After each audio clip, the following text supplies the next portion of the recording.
मेरा नाम अनुराग है। आज का वीडियो यह डब्ल्यूपी पे है। एक मेरे व्यूअर का कमेंट था कि सर स्मॉल कैप में डब्ल्यूपी कर सकते हैं कि नहीं कर सकते हैं। आपको आप स्मॉल कैप में यह डब्ल्यूपी कर सकते हैं। बस इतना रहता है कि स्मॉल कैप में थोड़ा रिस्क ज्यादा रहता है, इसलिए स्मॉल कैप में थोड़ा रिस्क के वजह से लेकिन बेनिफिट भी तो ज्यादा मिलता है। तो स्मॉल कैप में एसडब्ल्यूपी आपको कर सकते हैं। तो देखिए, यूनियन बैंक का आज मैं बताऊंगा एसडब्ल्यूपी यूनियन बैंक में आप कैसे कर सकते हैं। हमारे गांव देहात के लोग यूनियन बैंक में, हर गांव देहात में यूनियन बैंक आपको मिल ही जाएगा। हर 5 किलो 7 किलोमीटर पे आपको मिल ही जाएगा। तो हम यूनियन बैंक का बता रहे हैं। आप एसबीआई में है, एचडीएफसी में है, एक्सिस में है, किसी भी बैंक में आपका अकाउंट है तो आप जरूर आप एसआईपी कीजिए। और एसआईपी से आप पेंशन कैसे उठा सकते हैं, आज उसके बारे में वीडियो है। तो आप जरूर पूरा वीडियो देखिए। आपके ही समझ के लिए ये वीडियो है और आगे आपके भविष्य में ये काम में आने वाला है। क्योंकि सबका समय एक सरीका नहीं रहता है। बुढ़ापा सबका आएगा और पैसा सबको चाहिए। इस महंगाई के दौर में एक एक रुपए का कीमत बहुत ही ज्यादा होता है। ये वीडियो देखिए, आपको समझ में आए तो बढ़िया लगे। अगर मेरा समझाना आप लोगों को बेहतर लगे तो एक सब्सक्राइब, एक लाइक, एक कमेंट अवश्य कर दीजिएगा और आप आगे वीडियो देखिए। लेकिन आप अगर एसआईपी के जरिए एसडब्ल्यूपी कर रहे हैं, एसआईपी करते करते एसडब्ल्यूपी कर रहे हैं अगर, तब तो मान लीजिए किसी किसी में लमसम बंद है, आप चाहें तो 50 लाख रुपया डाल दिए स्मॉल कैप में और एसडब्ल्यूपी कैसे करेंगे जब लमसम बंद है। तो आप एसआईपी के जरिए उसमें पैसा इकट्ठा कीजिए। अपना पैसा जब बढ़ेगा तो उस पैसे हुए बढ़े को आप एसडब्ल्यूपी में आप कन्वर्ट कर सकते हैं। तो एसडब्ल्यूपी क्या होता है? Systematic withdrawal plan. तो आज यूनियन बैंक का मैं बता रहा हूं। यूनियन बैंक में एवीएम है 1685 करोड़ रुपया। एवीएम तो इसमें बहुत ही कम है। मैं 5000 करोड़ रुपया से ऊपर का एवीएम बताता हूं कि उसमें इन्वेस्ट करना है। लेकिन ये गरीबों का बैंक होने के नाते आज मैं यूनियन बैंक स्मॉल कैप में, अगर आप एसडब्ल्यूपी करना चाहते हैं तो किस तरीका से करें उस पे ये वीडियो है। आप जरूर वीडियो देखिए, आपको समझ में जरूर आएगा। पूरा लास्ट तक वीडियो देखिएगा तभी समझ में आएगा।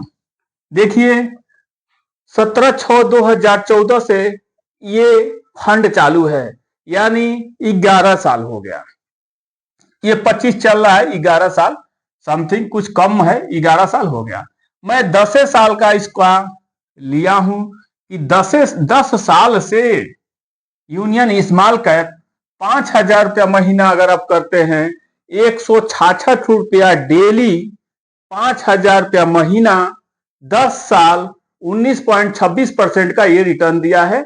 10 साल में एनुअल रिटर्न सालाना, 10 साल में एनुअल रिटर्न एवरेज 19.26% का दिया है। और आप 5000 करें, 2000 करें, 100 रुपया करें, मैं 5000 रुपए का निकाला हूं। तो 5000 रुपए से 10 साल में 6 लाख रुपया आपका इसमें इन्वेस्ट होता है, 6 लाख रुपया। और ये 10 साल में 19% के एनुअल यानी सालाना रिटर्न से 16,31,000 ये बना के दे चुका है। ये तो 10 साल से यूनियन स्मॉल कैप बना के दे चुका है। आप यूनियन बैंक में जाएंगे तो आपको बताएंगे नहीं लोग, कोई भी जो है कर्मचारी आपको इसमें इन्वेस्ट करने के लिए नहीं बताएगा, क्योंकि बेनिफिट नहीं मिलेगा। तो बताएगा क्यों? तो आपको स्वयं जाना है। बैंक में जाके स्वयं आपको कहना है कि सर हमको म्यूचुअल फंड चालू करना है, आप हमको बताइए, आप हमारा काम कीजिए, नहीं करना है थोड़ा रिक्वेस्ट कीजिए, लेकिन आपका काम हो जाएगा। अपना काम है दौड़ना, अपना काम है आप जाके बोल सकते हैं, कह सकते हैं। लेकिन देखिए, अगर ये 16 लाख तो कम है एसडब्ल्यूपी करने के लिए। 16 लाख में क्या ही मिलेगा, कौन सा पेंशन मिलेगा।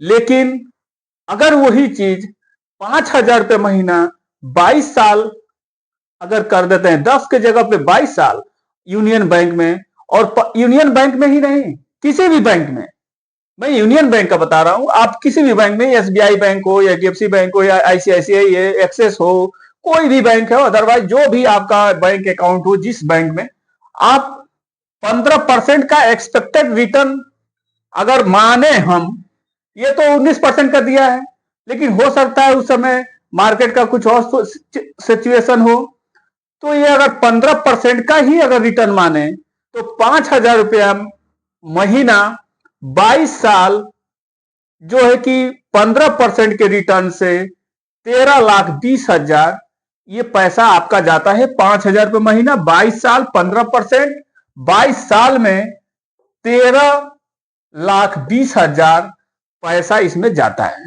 और यही 15% के एनुअल रिटर्न से, ये तो 19 का दिया है, लेकिन मैं 15% का मान रहा हूं। अगर ये 19 का दे दे तो और ही बेहतर है, अगर ये 14 का दे दे तब तो भाई घाटे ही घाटा है। लेकिन 15% का मैं मान लिया हूं, ये 12 भी दे सकता है, 14 भी दे सकता है, 16 भी दे सकता है, 20 भी दे सकता है, लेकिन 15% से हम कैलकुलेट कर रहे हैं। तो 13,20,000 इसमें पैसा जाएगा 22 साल में, 1,03,00,000 रुपया ये बना देगा 15% की रिटर्न से। यही बैंक नहीं, कोई भी बैंक ये बना देगा। अगर यही चीज एसडब्ल्यूपी 22 साल के बाद अगर एसडब्ल्यूपी कर लेते हैं, या आपका एज अगर 30 साल है तो 22 साल और जोड़ दीजिए तो 52 साल हो जाएगा। जब 52 साल का आप हो जाएंगे तो आप अगर वही 1 करोड़ रुपया अगर हम एसडब्ल्यूपी में करते हैं तो 15 साल यानी 52 साल का एज हो गया, 15 साल और जिंदा अगर रह सकते हैं तो 15 साल 12% का ही अगर हम रिटर्न माने, यहां तो 15 का माने हैं लेकिन हम यहां का 12% मान रहे हैं, और 15 साल हम और पेंशन लेने का समय आ गया, क्योंकि 166 रुपया डेली डाला हूं, 5,000 रुपया महीना डाल दिया हूं, तो हमको 12% का अगर उस समय मैं मानूं तो 12% का अगर रिटर्न दे, और आप पर महीना जो है कि 60,000 रुपया पर महीना आप पेंशन लेते रहे, जो कि 7% का ये रिटर्न है। आपको 12% ये दे रहा है, आप 7% के रेट से निकाल रहे हैं पैसा, बच रहा है 5%। अब वो 5% का जो ब्याज होता है और जो आपका मूलधन है, वो ब्याज का ब्याज और मूलधन आपका करेक्ट होते होते आपको 60,000 रुपया पर महीना अगर पेंशन हम लेते हैं, यानी 7% की एनुअल रिटर्न से 12×6=72, यानी 7,20,000 रुपया साल का, 7,20,000 रुपया साल का पेंशन हम ले रहे हैं। 60,000 रुपया एक महीने में 60,000 होगा, तो 60,000 रुपया अगर लेते हैं तो 15 साल में 1,08,00,000 हम पैसा जो है कि पेंशन के रूप में उठाते रहेंगे। हमको ये 7% लेना क्यों है? क्योंकि हमको ये 12% रिटर्न दे रहा है और हम ले रहे हैं कितना? 7%। तो 5% बढ़ रहा है, तो वो 5% पैसा बढ़ते बढ़ते आपका 2,96,00,000 रुपया आपका पैसा हो जाएगा।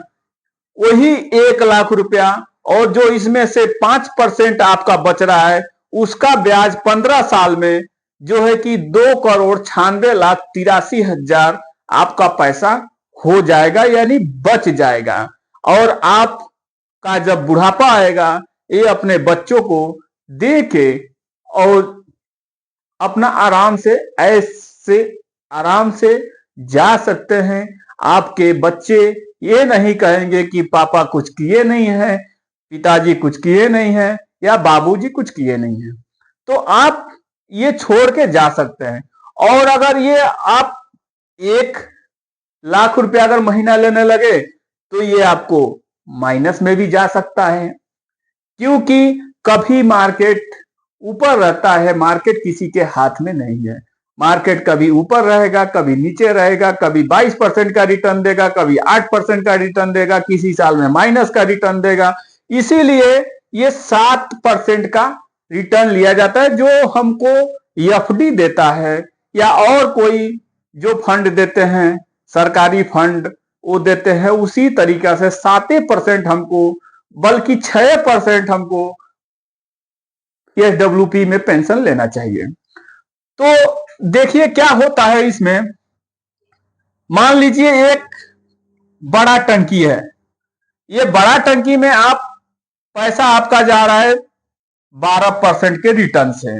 इसमें 1 करोड़ रुपया ऑलरेडी रखे हुए हैं, 1 करोड़ रुपया रखे हुए हैं और 12% के रिटर्न से ये इसमें जा भी रहा है। और आप जो है कि पैसा निकाल रहे हैं 7% के रेट से। अब ये 7% तो आप निकालते जा रहे हैं, खा रहे हैं, जो भी कर रहे हैं अपने बुढ़ापा में यूज कर रहे हैं। और ये 5% और ये जो पैसा होगा, ये पैसा 1 करोड़, ये बढ़ते बढ़ते बढ़ते अब बढ़ते आपका 2,96,00,000 रुपया बच जाएगा। तो आप यह डब्ल्यूपी एकदम आराम से कर सकते हैं, लेकिन लंबा समय में और थोड़ा थोड़ा पैसा करके अपने बुढ़ापा सिक्योर कर सकते हैं। और यह डब्ल्यूपी किसी भी फंड में कर सकते हैं। आपको कोई, आपका पैसा है, फंड में इन्वेस्ट कीजिए अपना यह डब्ल्यूपी। आप भाई किस लिए कर रहे हैं? अपने बुढ़ापे के लिए कर रहे हैं, या घर बनवाने के लिए कर रहे हैं, या अपने जीविका चलाने के लिए कर रहे हैं, बच्चों की पढ़ाई के लिए कर रहे हैं, इसीलिए तो कमा रहे हैं, कर रहे हैं।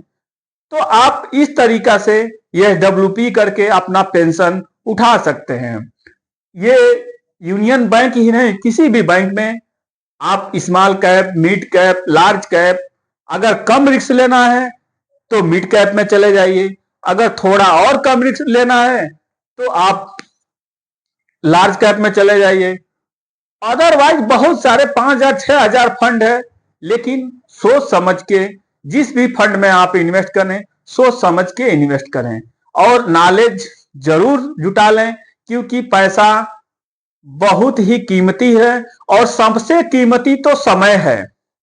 ये समय का ही देन है, ये समय का ही देन है कि 1 करोड़ रुपया हो जाता है।